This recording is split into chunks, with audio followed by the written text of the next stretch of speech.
Meus prezados irmãos, minhas prezadas irmãs, mais uma vez é com muita alegria que nos reunimos aqui nesse nosso encontro semanal para os estudos evangélicos e doutrinários da nossa querida Fraternidade Espírita Paulo de Tarso. Gostaria de desejar a todos um dia de muita paz. Gostaria de desejar a todos muita saúde, muitas felicidades. E, preliminarmente, nesses momentos aí, vamos dizer assim, que antecedem o Natal, nós, em nome da Fraternidade Espírita Paulo de Tarso, da diretoria, gostaríamos de desejar a todos os irmãos e irmãs que nos assistem, que tenham um Natal repleto de alegrias e de felicidades. Que Jesus possa abençoar a vida de cada um de vocês e que nós todos possamos, em oração, agradecer a Deus, nosso Pai misericordioso, a presença do seu Filho dileto aqui conosco, que possibilitou o nosso crescimento, que possibilitou a nossa melhoria, que possibilitou a evolução do planeta.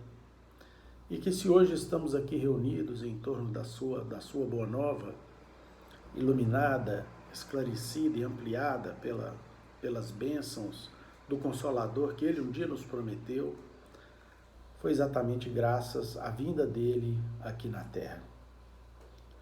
Nós iniciamos os nossos estudos relembrando aquela frase célebre trazida pelos espíritos angélicos ao anunciarem a vinda do Salvador, do Messias divino, do governador do nosso planeta aqui entre nós. Glória a Deus nas alturas, paz na terra aos homens de boa vontade. Antes da nossa oração de início, gostaria ainda de pedir aos irmãos que, durante a prece, todos nós nos lembrássemos de uma irmã nossa, cujo nome é Isabela Araújo, que se encontra internada em estado razoavelmente grave no Hospital Luxemburgo.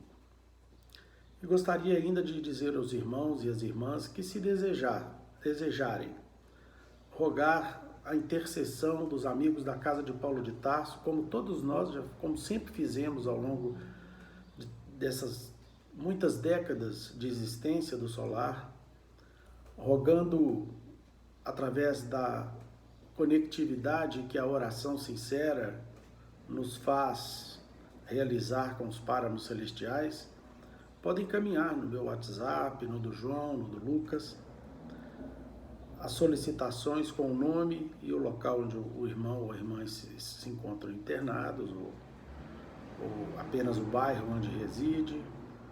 Nós haveremos de, com muito prazer, solicitar a todos aqui que nos lembremos desses irmãos em sofrimento no momento da nossa prece, tá bom?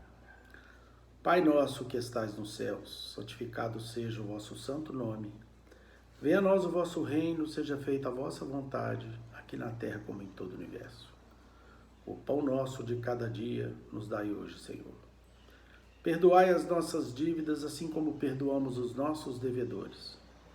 Não nos deixeis cair em novas faltas, livrai-nos de todo mal, pois que vossos são o reino, o poder, a majestade e a glória, para todos sempre, que assim seja. Em nome de Deus, de Jesus, nosso Mestre amado, de Paulo de Tarso, nosso patrono abençoado, e dos nossos amigos e benfeitores espirituais, estamos iniciando os nossos estudos evangélicos da noite, na santa e bendita paz do Senhor, que assim seja. Meus irmãos, nós temos hoje do capítulo 13 do livro Evangelho segundo o Espiritismo, o item 19. Só apenas para relembrar aqui aos irmãos, o estudo do capítulo 13 trata do não saiba a vossa mão esquerda o que dê a vossa mão direita, e o tema de hoje é exatamente os benefícios pagos com ingratidão. Dizem no interior, existe uma frase muito evidentemente de autor desconhecido, mas que é muito propagada no interior, e a gente que frequenta o interior, de vez em quando a gente ouve essa frase. Diz a frase o seguinte: o dia do benefício é a véspera da ingratidão. Evidentemente que essa frase é dita e, quando pior, é levada em consideração por aqueles que não tiveram ainda oportunidade de estudar o Evangelho. Especialmente nesse capítulo de número 13, que numa mensagem belíssima que nós vamos ler aqui agora, do Guia Protetor, na cidade de Sens, na França, no ano de 1862, ele nos responde uma indagação a respeito, em suma, da ingratidão com que muitos irmãos, muitas vezes, recebem os benefícios que nós lhes proporcionamos, né? Bom, que se deve pensar dos que, recebendo a ingratidão em paga dos benefícios que fizeram, deixam de praticar o bem para não topar com os ingratos? Veja bem, meus irmãos, que se deve pensar daqueles que fazem o bem, mas sempre desejosos de que o reconhecimento venha, seja do beneficiado, às vezes ao preço da humilhação, né, e da tristeza, do duplo sofrimento de ter que precisar e depois ter que se submeter a um processo vexatório, muitas vezes, de humilhação pelo benefício recebido. Se deve pensar desses que fazem o bem, ou pretensamente fazem o bem, e depois deixam de fazê-lo porque o dia do benefício é a véspera da ingratidão. Ou seja, eu não faço mais o bem, dizem alguns irmãos, porque eu sei que eu não serei reconhecido amanhã ou depois de amanhã. Quer dizer, é um comportamento que foi ao longo de todo o estudo desse capítulo, que já fizemos, inclusive, em algumas oportunidades anteriores aqui esse ano, né? Que é um comportamento reprovável, porque não se faz o bem desejando paga, não se faz o bem exigindo tributos de gratidão, não se faz ou não se pratica o bem exigindo que as pessoas tenham memória, muitas vezes para propagar para todos que receberam de nós algum tipo de benefício. Não se faz o bem para sermos beneficiados aqui na terra, meus irmãos. Fazemos o bem como simples dever, como dever inerente à nossa condição de criaturas que já recebemos os esclarecimentos provenientes de Jesus, nosso Mestre amado, que instante algum instante algum exigiu agradecimento pelos bens que ele fez para a humanidade inteira e que repercutem até hoje no processo evolutivo do planeta, tendo em vista que as bênçãos que o Cristo nos derramou e que nos derrama são responsáveis pelo nosso processo de aperfeiçoamento. São responsáveis pela retirada, pela transformação da nossa condição de seres totalmente primitivos, pelo menos para seres que pretendem ser civilizados. A civilização humana tem que agradecer aos benefícios, a Jesus, os benefícios que ele nos trouxe e que foram capazes, suficientes para transformar toda a vida aqui na Terra, aprimorando as instituições, as leis, fazendo surgir a ciência, fazendo com que a ciência estivesse a serviço do bem, a serviço dos necessitados, né? Nós vamos agora entrar aí, se Deus quiser, o quanto antes possível, no processo de vacinação de milhões e milhões, centenas de milhões de irmãos nossos, de bilhões de irmãos nossos no mundo inteiro.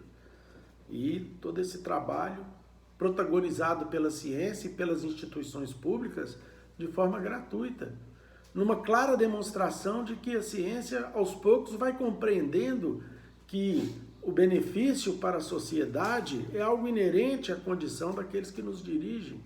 O amparo aos mais débeis, aos mais frágeis, é um trabalho não só dos governos, mas um trabalho que deve ser realizado por cada um de nós, porque nós já compreendemos os ensinos de Jesus, que nos explicou como que nós devemos nos comportarmos em face das leis divinas.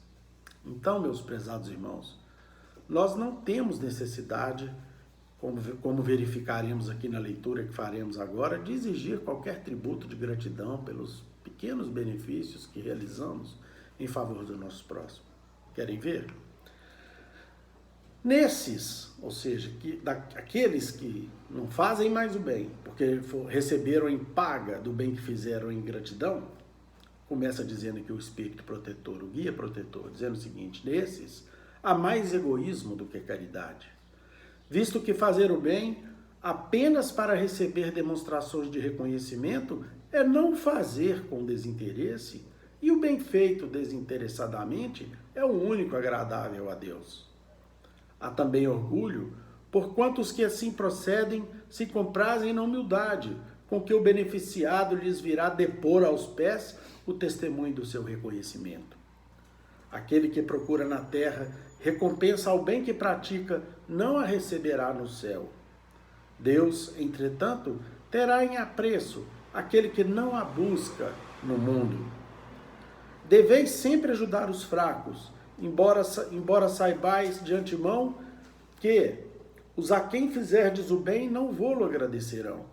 Ficais certos de que se aquele a quem prestais um serviço o esquece, Deus o levará mais em conta do que se com a gratidão do beneficiado vô-lo houvesse pago.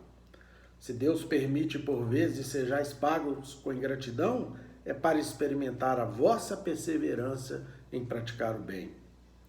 E sabeis, até porque, meus irmãos, a prática do bem, a prática da beneficência, a prática da caridade, a prática dos sentimentos de solidariedade, de amor e de bondade ao próximo, são práticas que devem significar para nós um verdadeiro exercício diário. E da mesma maneira que nós exercitamos o corpo para podermos fazer com que ele cumpra seus objetivos aqui na Terra, nós também deveremos exercitar as nossas almas. E exercitar as nossas almas significa exercitarmos diariamente na prática do bem, como se fôssemos atletas a caminho de um Olimpo de gratidão divina, que significa exatamente o fortalecimento dos nossos espíritos pelo bem que cotidianamente nós nos esforçamos em fazer. A prática do bem requer esforço, requer continuidade, requer que ela seja verificada por todos nós diariamente. E quando as oportunidades surjam, é necessário que, como campeões da bondade divina, representantes dessa bondade aqui na Terra, nós estejamos sempre prontos, independentemente de gratidão ou de qualquer outra manifestação, de estarmos juntos com aqueles que necessitam de nós em alguma circunstância triste de suas vidas. E sabeis, porventura, se o benefício momentaneamente esquecido não produzirá mais tarde bons frutos? Tende a certeza de que, ao contrário, é uma semente que com o tempo germinará. Infelizmente, nunca vedes senão o presente. Trabalhais para vós e não pelos outros.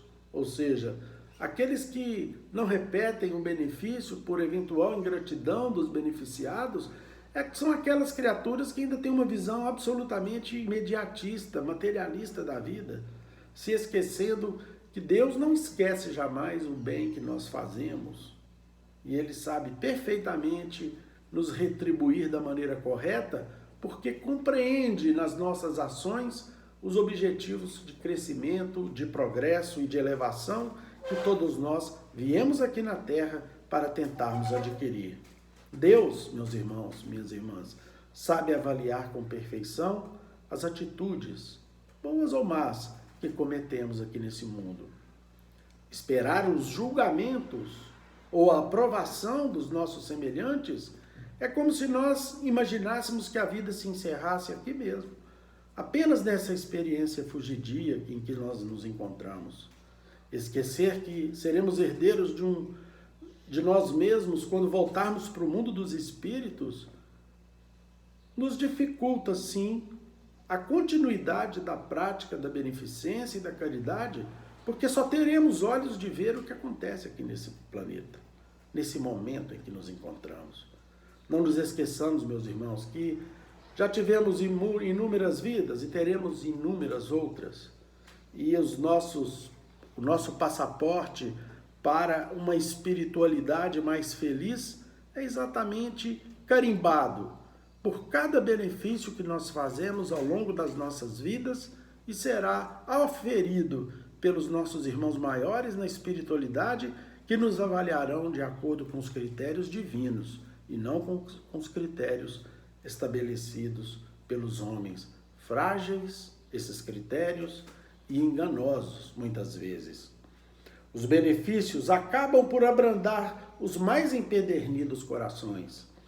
Podem ser esquecidos neste mundo, mas quando se desembaraçar do seu envoltório carnal, o Espírito que os recebeu se lembrará deles, e essa lembrança será o seu castigo.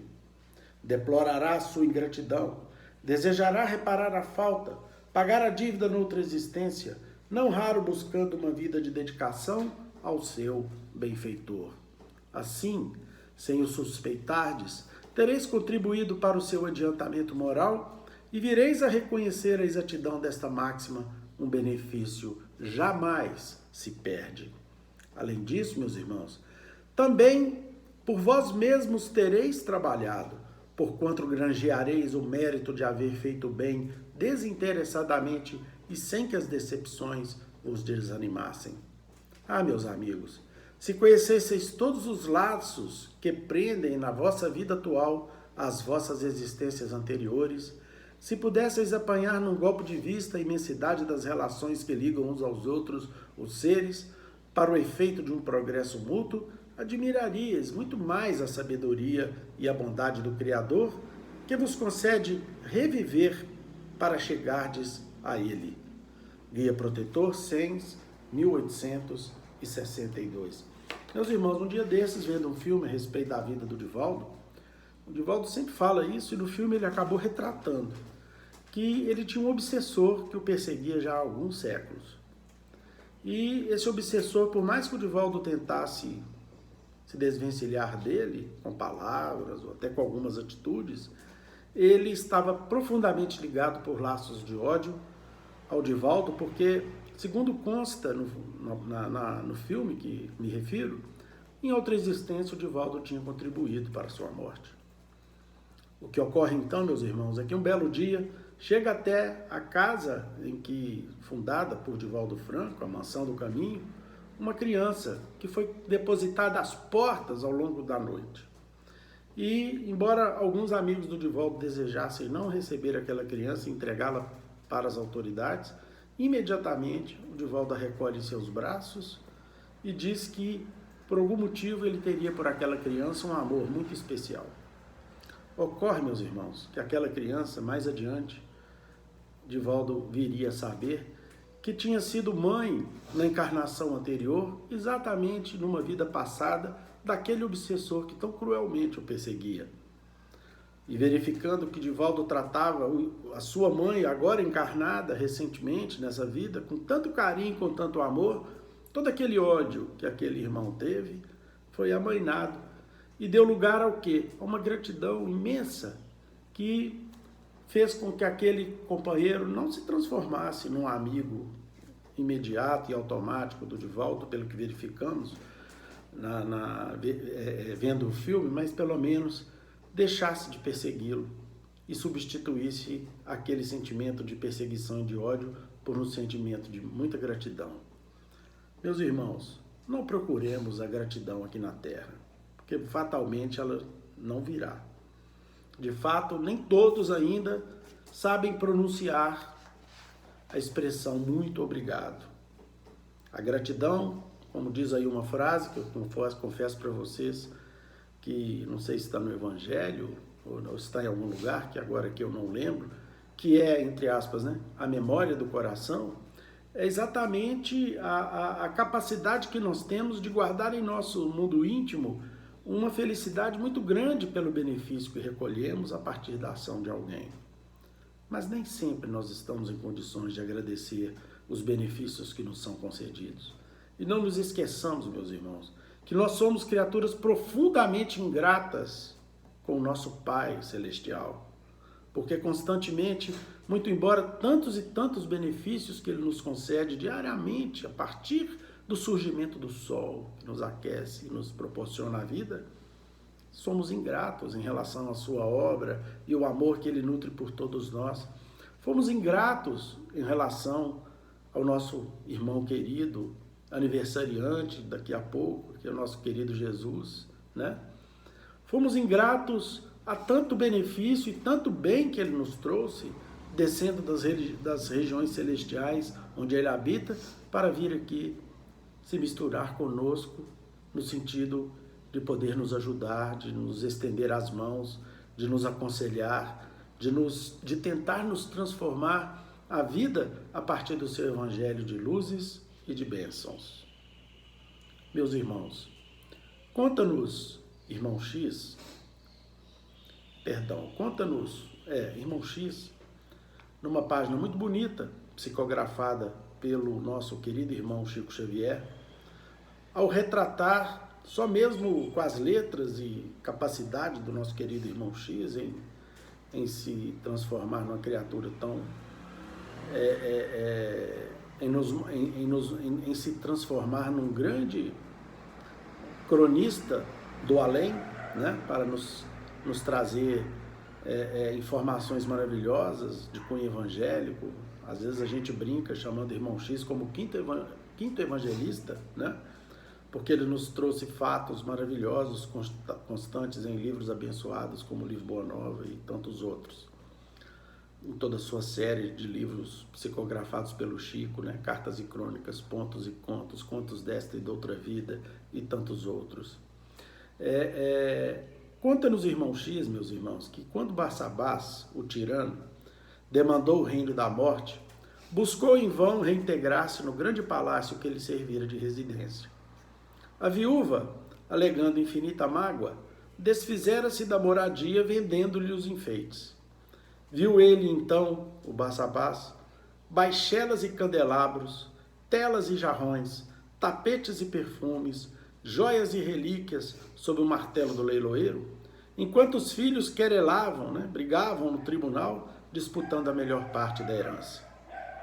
Ninguém lhe lembrou o nome, desde que não fosse para reclamar o ouro e a prata que doara a mordomos distintos. E porque na memória de semelhantes amigos,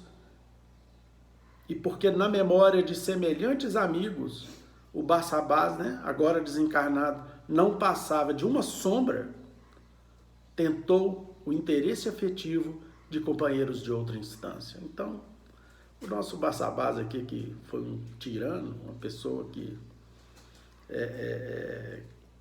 destilou muito ódio em sua vida, pelo que verificamos aqui, ao morrer achou que os seus beneficiários ou os beneficiários da sua fortuna iriam lhe agradecer, iriam elevar os pensamentos a Deus em seu nome.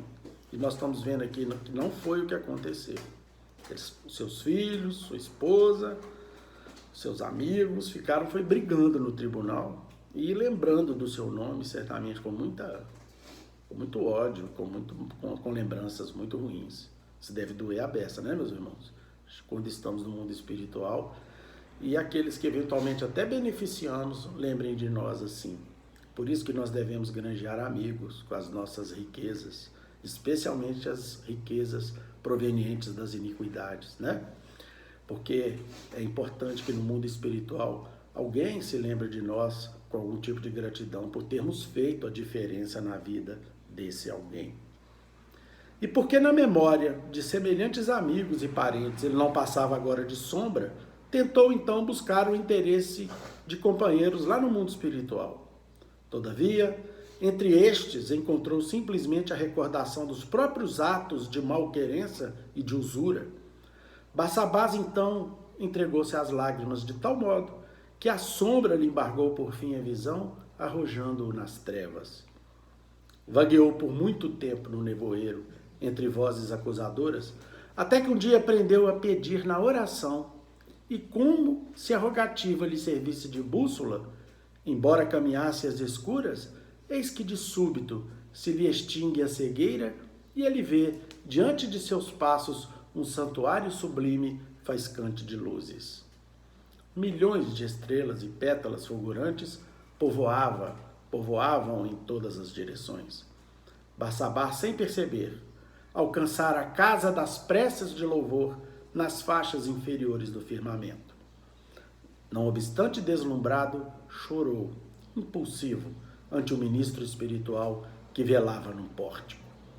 Após ouvi-lo, generoso, o funcionário angélico falou sereno: Barsabás, cada fragmento luminoso que contemplas é uma prece de gratidão que subiu da terra. Ai de mim, soluçou o desventurado, eu jamais fiz o bem. Em verdade, prosseguiu o informante, trazes contigo, Barsabás, em grandes sinais, o pranto e o sangue dos doentes e das viúvas, dos velhinhos e órfãos, indefesos, que despojastes nos teus dias de vigilância e de crueldade. Entretanto, meu caro, tens aqui em teu crédito uma oração de louvor. E apontou-lhe uma canhada estrela que brilhava à feição de pequeno disco solar. Há 32 anos, disse ainda o instrutor espiritual, deste um pão a uma criança. E essa criança te agradece até hoje, chorando em preces ao Senhor da vida. Chorando de alegria e consultando velhas lembranças, Barsabás perguntou: Jonaquim? Seria o Jonaquim, o enjeitado? Sim, meu irmão, confirmou o missionário divino, ele mesmo. Segue a claridade do pão que deste um dia por amor e livrar-te-ás em definitivo dos sofrimentos nas trevas. E Barsabás acompanhou o tênue raio de tênue fulgor que se desprendia daquela gota estelar, mas ao invés de elevar-se às alturas, encontrou-se numa carpintaria humilde da própria terra. Um homem calejado aí refletia, manobrando a enxó em pesado lenho. Era Jonaquim, aos 40 anos de idade. Como se estivessem os dois identificados no doce fio de luz, Barsabás abraçou-se a ele, qual viajante abatido, de volta ao calor do lar. Decorrido um ano, Jonaquim, o carpinteiro, ostentava sorridente nos braços mais um filhinho, cujos louros cabelos emolduravam belos olhos azuis. Com a bênção de um pão dado a um menino triste por espírito de amor puro, conquistara Barsabás nas leis eternas o prêmio de renascer para poder redimir-se. Meus irmãos, como que nós vamos pensar em fazer o bem sem pensarmos na eternidade da vida? Como imaginarmos que as criaturas muitas vezes falíveis, e até nem por maldade em muitas circunstâncias, premidas pelo sofrimento por que passam, às vezes se esquecem de nos dizer um muito obrigado por um pão que nós demos, ou por uma fortuna que desviamos em favor de uma oportunidade, ou algo que nós eventualmente detenhamos e que estendemos a esses irmãos, e eles não nos agradecem, pelo menos na forma que nós avaliamos que deveríamos ser agradecidos. Nós somos muito severos sempre com o comportamento dos nossos irmãos, e nós somos sempre iludidos pela nossa própria vaidade, achando que somos as criaturas mais dignas de sermos recebedores das hosanas e das gratidões dos nossos semelhantes. Meus irmãos, fazer o bem sem ostentação é simples dever que nos cabe.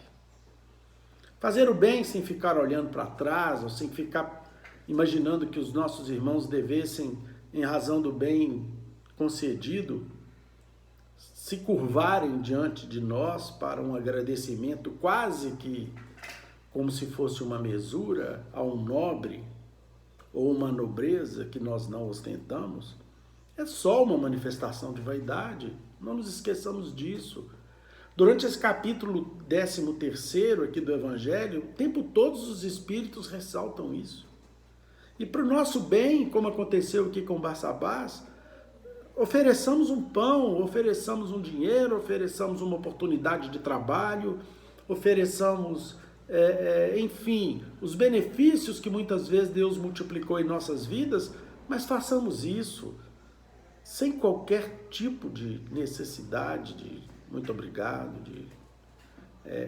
de gratidão, de lembrança, vamos deixar para as mãos divinas, vamos deixar para a providência divina avaliar aquilo que nós fizemos, porque muitas vezes, meus irmãos, estamos apenas pagando dívidas do passado com irmãos que aqui nesse momento nós não reconhecemos, mas que muitas vezes são credores nossos, credores das nossas intempéries de vidas anteriores em que nós lhes prejudicamos. Reflitamos sobre isso, meus irmãos. Reflitamos sobre a necessidade de estabelecermos a bondade como prática em nossas vidas, mas absolutamente dissociada de qualquer vaidade, de qualquer sentimento que não seja o sentimento de auxiliar, o sentimento de ajudar. Jesus assim fez, quando aqui esteve entre nós. E diante da nossa crueldade, da nossa ingratidão, ele sempre pedia a Jesus que nos perdoasse, a Deus que nos perdoasse. Ele sempre pedia ao Pai que nos auxiliasse, que tivesse misericórdia de nós. E essa foi sua última manifestação ainda no Gólgota, quando ele envia ao Pai um pedido de desculpas pelas nossas atitudes equivocadas. Como se ele nos apresentasse ao Pai eterno como crianças ainda necessitadas de compreensão e de auxílio. Não as crianças na sua feição de pureza e de bondade, mas aquelas crianças espirituais que insistimos a ser, muito embora a nossa idade já avançada. É essa infância espiritual que Jesus pede ao Pai que tivesse complacência. E diante disso, meus irmãos, façamos uma reflexão agora nesses dias que antecedem ao Natal, no sentido de que é fundamental nós compreendermos as nossas relações com a humanidade a partir de um outro prisma, a partir do prisma do Evangelho de Jesus. Não adianta nós nos comportarmos como criaturas que não tiveram contato com esse Evangelho, nós tivemos.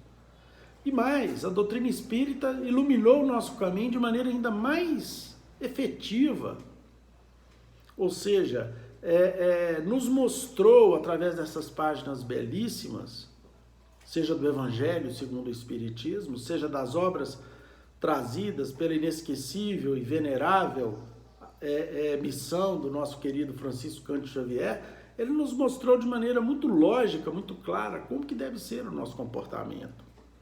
E a partir dessa compreensão, meus irmãos, nós vamos aos pouquinhos mudando as nossas vidas e entendendo que devemos amar o nosso próximo como um simples dever que nos cabe empreender nessa jornada que estamos percorrendo aqui no nosso planeta abençoado.